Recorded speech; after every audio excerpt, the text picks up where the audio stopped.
I received a few DMs requesting that I provide you all with some tips for those of you who may be going into the paralegal field or considering becoming a paralegal.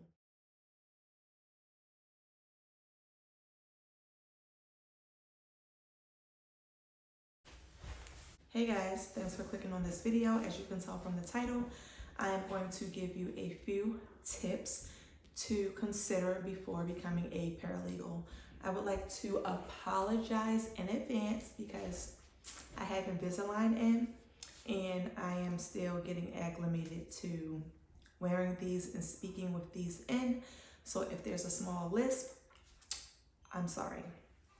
Okay, let's hop straight into the video. I received a few DMs requesting that I provide you all with some tips for those of you who may be going into the paralegal field or considering becoming a paralegal. And for those of you who do not follow me, my Instagram is the_intellectual_baddie.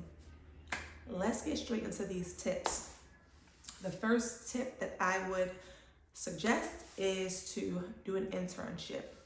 And this will allow for you to figure out which sector of law you want to go into. So for me, I'm a criminal defense paralegal. I just recently ventured over into civil.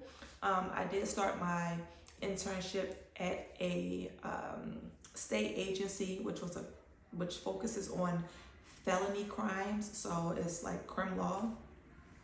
But now that I am doing civil, I really like that as well. So I think that, before you commit to any one sector of law, I think you should definitely do internships and test the waters in all different sectors of law to see which one meshes well with you, your personality, and things of that nature. Tip number 2, I want you to enhance your skills. And what I mean by that is the skills that are required to be a paralegal. You don't want to just be a paralegal. You want to be like the best in your field. At least you want to be known for like the go-to person in some way, shape, form, or fashion. So make sure that you enhance like your writing skills, your analytical skills, your researching skills, your time management, your organizational skills, and things of that nature. So being a paralegal requires a lot of reading and writing. This right here, they're all medical records, and that's just for one client. I think it's really important to have those skills just to start out with because it's going to require like a lot of reading, like I said, a lot of writing, and it's very tedious, okay? And if you're not used to that, it can be overwhelming at times because it depends on which type of law firm you work for. But majority of the time, the attorneys are expecting you to just get in there and basically fix their problems, okay? So just think of it as like a nurse to a doctor. Like the nurses, they do all the work, like they're expected to know everything, They're expected to have the foundation laid so that way when the doctor comes in, they're able to just, it's a smooth transition. That essentially is your role as a paralegal. You have to know your cases inside out. You have to do everything so that your attorney is able to just come right in, do what needs to be done, and then move on to the next case. You do not have that luxury, okay? You are going to be responsible for all the heavy lifting, all the research. I know for me personally, like I call clients, I interview witnesses, I do jail visits, I do home visits, I research the case, I research case law for that specific case. It can be something so small that other people may overlook it, but you are not afforded that luxury because you're the paralegal. You are the person who you're supposed to be like well versed in this area. So if there's like a traffic stop, you have to go and do case law or case research regarding traffic stops. Was it legal or illegal? Things of this nature, You have to know when to file certain motions because speaking from personal experience, sometimes your attorneys forget to like file motions, and motions need to be filed. They have a deadline. So you need to make sure that you're keeping abreast of everything, okay? So That's my second tip. My third tip is to, I'm gonna just say it. Do not sell yourself short, okay? If you have all of the skills and you know you are well versed in certain areas, you know you are capable, you have prior work experience, you have transferable skills from other career, paths or career choices, and you're able to transition smoothly into becoming a paralegal, you have great communication skills, you have great writing skills, you have great analytical skills, you have great all of these things, okay? Don't sell yourself short, okay? You need to go into the interview process with this in mind. Pay like you weigh, okay? Now, I'm an 80s baby, so some people may not know what that means, but that means that they got the money in them pockets. You need to be getting it, okay? Don't go anywhere and don't go into any interview, don't go into any place of business and be modest or try to sell yourself short. Make them employers pay like they weigh, okay? And if they don't, or if they're unwilling to give you what you feel as though you deserve, move on. My thing is always start a little higher so that way when they try to negotiate down, it'll still be like, say like you want to say, okay, well, I want 65. Say like you really want 65K, right? But tell them like, well, I want 70. And they may say to you, well, I can't do 70, but I can do 65. Bam, you're already there. That's what you really wanted anyway. Now, you're going to get the 65, but if they so happen to say they'll give you the 70, baby, that's extra money. So don't sell yourself short, okay? Know your worth and move accordingly. Put a star next to that.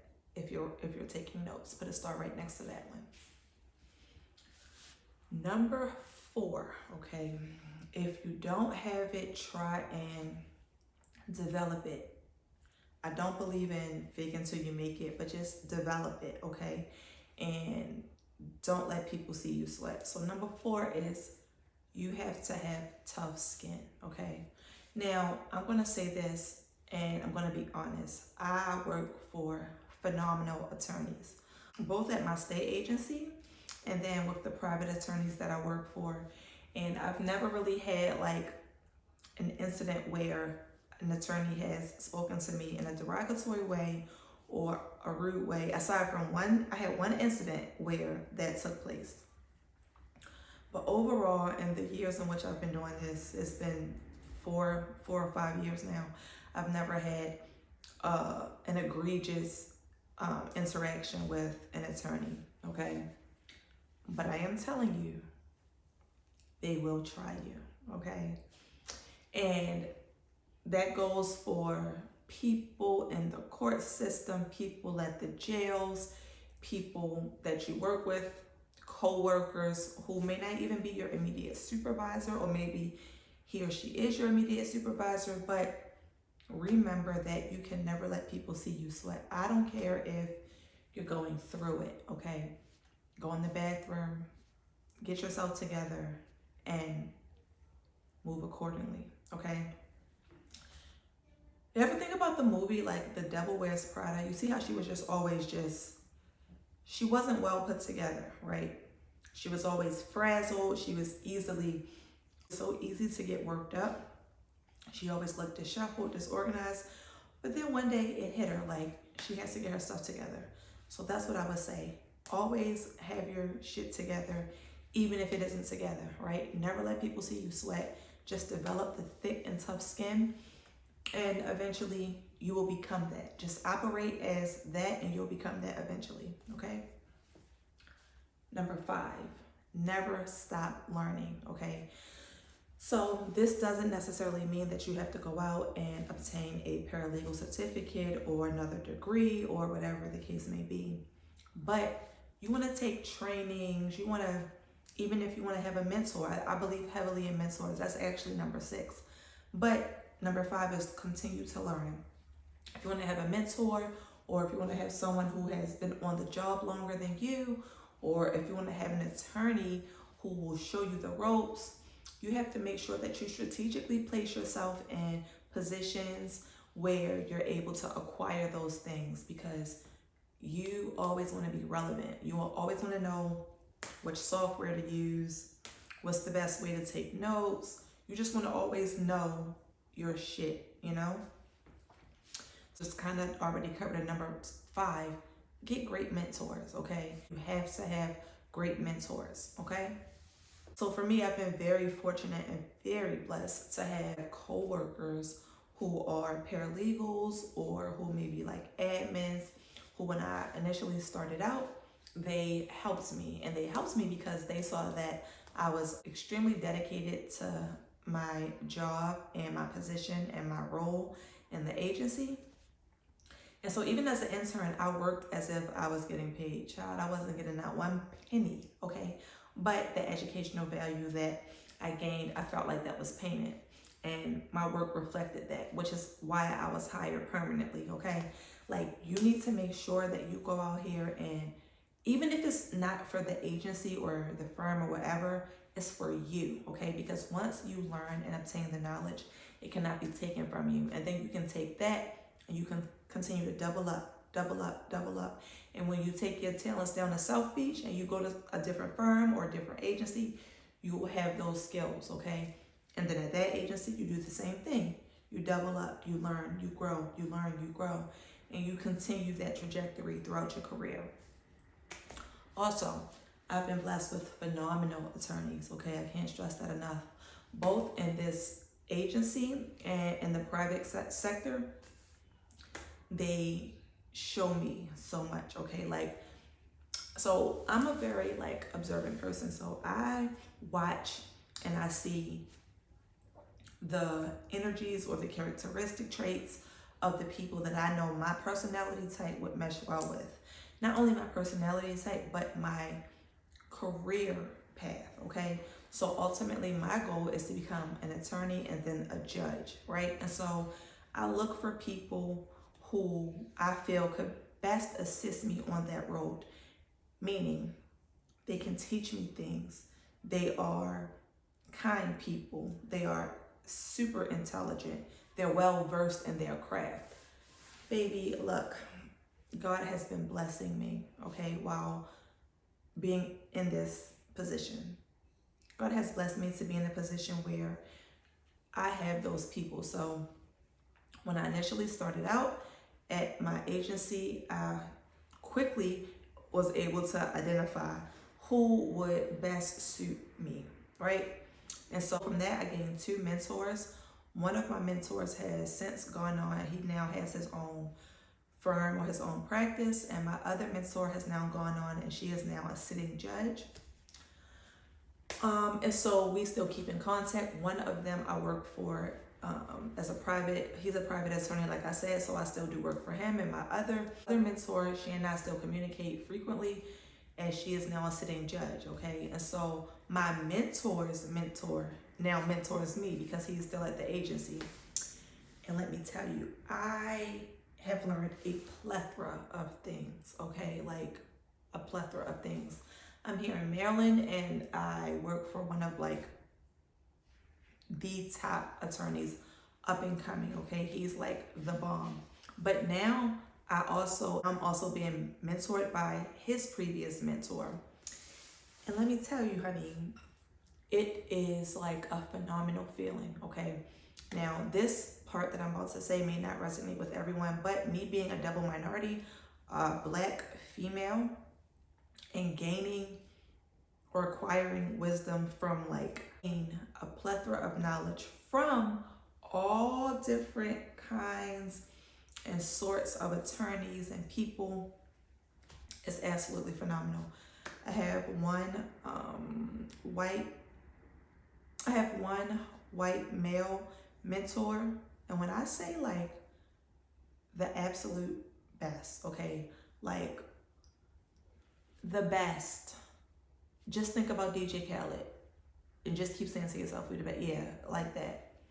Then my other mentor is a Black male, which is the one I was telling you about. He has his own firm now, but was once mentored by the white male. Baby, you just might as well call him Muhammad Ali, because he goes into the court and knocks it out, okay? And then my other mentor, who is a Latina woman, thebomb.com, okay, and she's a mom like me. Like, she goes hard, she does her thing. So it's like I have all of these different points of views and all of these different areas of expertise, like just a plethora of wisdom and knowledge from these phenomenal people. I just can't even put it into words. It's such a blessing. So it's like, baby, you have to diversify your portfolio and just make sure that whatever and whoever you connect with is mutually beneficial, okay? You don't want to go into a place or something where it's like you're just taking. They're giving me knowledge, like knowledge that you can only get through experience, but I'm also ensuring that I'm on top of my game with their emotions, and whatever they ask me to do is being reciprocated. So you want to make sure that you are meshing well and it's a mutually beneficial relationship. Number 7, please give yourself time. Do not compare yourself to anyone else that's around you, okay? Just keep telling yourself and keep reminding yourself that you are on this journey for yourself. It's you. You don't compare yourself to this person. You don't compare yourself to that person, because then your focus is off of you, okay? You need to go into this career path, or if you're thinking about it, with a clear head. You need to understand why you want to do it. You need to understand what it is that you hope to gain from it. And you need to have a plan, okay? Even once you do the internship, if you feel like this really isn't for me, then at least you know that this isn't the career path for you. But I want you to remain positive. Do not sell yourself short, because the world is going to do that enough. You don't need to do that to yourself as well, okay? You need to believe in yourself. Whatever it is that you feel like you want and need to do for your betterment, that's what you do. But don't do it because someone else says you should do it, or this person said, like, do it because you feel like that is what is required of you and for you, okay? Last thing, number 8, patience, okay? You will be required to go through loads and loads of documents and paperwork and all of these things. And sometimes you'll have to learn on the job, okay? But give yourself grace and make sure you have patience, and never say, I can't do it, or I don't figure it out. You're the go-to person. Like, you keep telling yourself, like, without you, this ship is going to sink, okay? You're required to go through all of this paperwork. You're required to listen to body-worn footage. And for those of you, I think it is across the country, but here in Maryland, we have the body-worn cameras that officers have to wear for transparency to the community and things of that nature. So I go through that daily. I go through police interviews and watch the videos daily. And you have to catch every single thing, which is going to require patience. I work 7 days a week. And I only work the 7 days a week because I have more than one job. I absolutely love my job, but it requires a lot of patience, okay? And also, it requires a lot of, like, oh no, I can't do that today. I can't do that with this person. Sacrifice, okay? It's all lumped in there together. If this is what you want, and if you have a set plan for yourself, make sure that you do what needs to be done. Give yourself patience, give yourself grace, and understand that it's not going to come easy, okay? I know that people make it look like, oh, it's so cool. I can't speak for other sectors of law, but I know for me personally, in criminal law and civil, it's a lot of paperwork, okay? It's a lot of paperwork. And it just requires a lot of patience. It's very tedious and taxing. You have to go through everything and make sure that things are as they say they are. Also, if you all want a video with me giving you the differences between criminal law and civil as it relates to, like, paralegal work, let me know in the comments. But those are all the tips that I have for you right now. I will be doing a part 2. So please don't forget to like, share, comment, and subscribe, guys.